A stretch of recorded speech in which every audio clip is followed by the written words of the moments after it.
সংগ্রাম আমার মুক্তির সংগ্রাম, এবারের সংগ্রাম স্বাধীনতার সংগ্রাম। সংবিধানের পাতা থেকে মুছে যাচ্ছে ৭ই মার্চের সেই ঐতিহাসিক ভাষণ। বাংলাদেশের রাজনীতির ইতিহাসে এটি কেবল একটি সংশোধনী নয়, বরং এক বিশাল পরিবর্তন।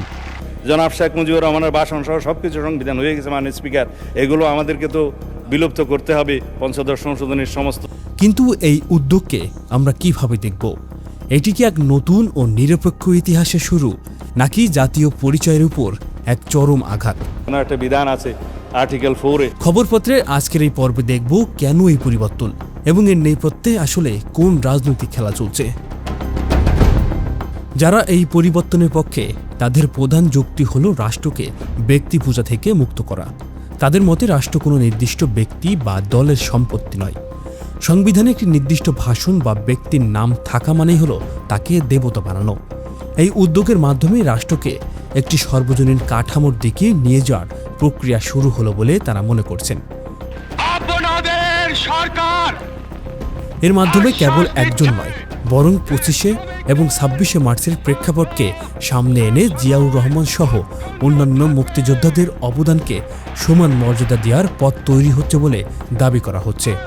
প্রশ্ন হলো, এটি কি কেবলই ভারসাম্য রক্ষা, নাকি পুরনো আদর্শকে উপড়ে ফেলার চেষ্টা? অন্যদিকে ইতিহাসবিদদের একটি বড় অংশ একে দেখছেন এক বিপজ্জনক নজির হিসেবে।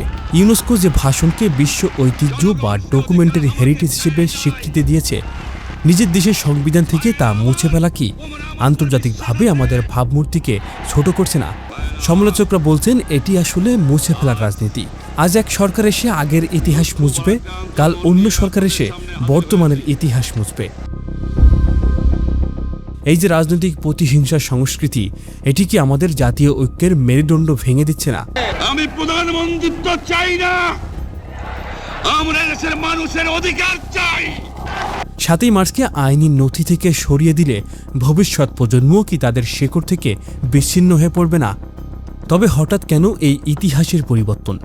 দ্রব্যমূল্যের ঊর্ধ্বগতি, $4 বিলিয়ন ঋণ আর ব্যাংকিং খাতের চরম বিপর্যয়ে মানুষের মধ্যে যে তীব্র ক্ষোভ কাজ করছে, তা থেকে কি জনগণের নজর সরাতেই এই সংবিধান সংস্কার ইস্যু সামনে আনা হয়েছে? সংবিধানের পাতা থেকে একটি ভাষণ হয়তো কলমের এক খোঁচায় মুছে ফেলা সম্ভব, কিন্তু কোটি মানুষের আবেগ আর বিশ্ব ইতিহাসকে মুছে ফেলা সম্ভব? নাকি এই কাঁচি চালানোর মধ্য দিয়ে আমরা আসলে একটি নতুন বিভাজনের বীজ বুনছি? আমরা কি এমন এক বাংলাদেশের দিকে এগোচ্ছি যেখানে ইতিহাস প্রতি 5 বছর পর পর বদলে যাবে?